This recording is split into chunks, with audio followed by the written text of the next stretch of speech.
Sejarah di berbagai belahan negara mencatat sejumlah kejadian penting terjadi di bulan September. Tidak main-main, rentetan kejadian itu mengubah struktur pemerintahan setidaknya di 3 negara dalam kurun waktu yang berbeda, yakni Perancis, Libya, dan Indonesia. Mari kita bahas ketiganya. Di Perancis, rentetan pergolakan masyarakat kelas menengah bawah sudah terasa sejak 1789. Saat itu, sistem monarki masih digunakan di Perancis di bawah kepemimpinan Raja Louis ke-16.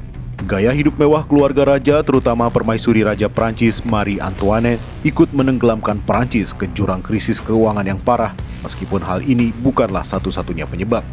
Saat itu ekonomi rakyat sedang sulit, bahkan roti yang dijual murah pun tidak terjangkau oleh kebanyakan rakyat. Sementara istana seakan tidak peduli dan terus memamerkan pesta pora, jamuan makan, kue-kue yang harganya selangit, busana mewah, parfum, dan perhiasan glamor. Pada 12 Juli 1789, parlemen mengumumkan rencana keuangan baru yang isinya justru menaikkan pajak. Hal ini semakin membebani rakyat yang kesenjangan sosialnya sudah sangat lebar.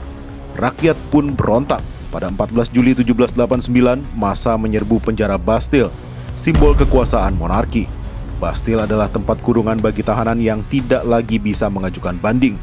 Di masa itu, Bastille terkenal sebagai tempat tahanan politik.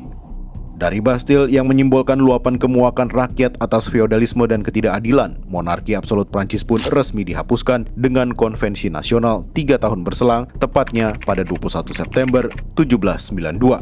Era baru terbentuk, Prancis menjadi republik.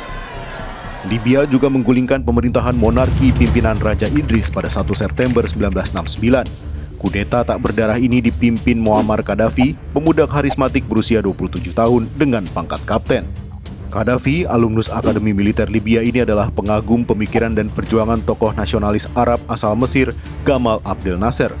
Ia menafsirkan demokrasi Libya sebagai sebuah demokrasi yang dipimpin dewan revolusioner dari kelompok-kelompok lokal. Ujungnya, kekuasaan kembali terkonsentrasi di tangan Gaddafi. Saat kudeta terjadi, Raja Idris berada di luar negeri untuk perawatan kesehatan. Mendengar kabar singgasananya digulingkan, Raja Libya itu tidak memberikan perlawanan apapun dan melepas Libya begitu saja. Setelah kudeta, Gaddafi menaikkan sendiri pangkat kemiliterannya menjadi kolonel dan menduduki pucuk kekuasaan Libya. Sayangnya, sikap otoriter dan kejam yang diterapkan Gaddafi tidak mampu membawa kesejahteraan bagi rakyat di negeri ladang minyak ini. Gaddafi pun tumbang dalam gerakan musim semi Arab.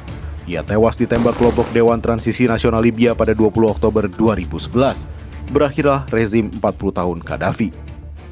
Penghujung September 1965 menjadi hari-hari kelam bagi bangsa Indonesia. Berawal dari terbunuhnya sejumlah perwira tinggi TNI Angkatan Darat dan anggota polisi yang kemudian disebut pahlawan revolusi. Tragedi ini menyeret masyarakat yang dituduh sebagai anggota atau terlibat dengan Partai Komunis Indonesia atau PKI. Akibatnya, lebih dari 2 juta orang ditangkap sewenang-wenang, ditahan tanpa proses hukum, disiksa, kerja paksa, diperkosa, hingga dibunuh dan dihilangkan paksa. Komnas HAM mencatat ada 32.774 orang hilang dan beberapa tempat menjadi lokasi pembantaian korban. Penangkapan-penangkapan ini sebagian berakhir di Pulau Buru. Peristiwa ini juga menandai runtuhnya pemerintahan Orde Lama dan dimulainya Orde Baru yang bakal berkuasa selama 32 tahun. Sejarah kelam di bulan September ini seharusnya menjadi pelajaran untuk kita semua. Harapannya, jangan ada noda hitam lagi dalam perjalanan berbangsa dan bernegara kita.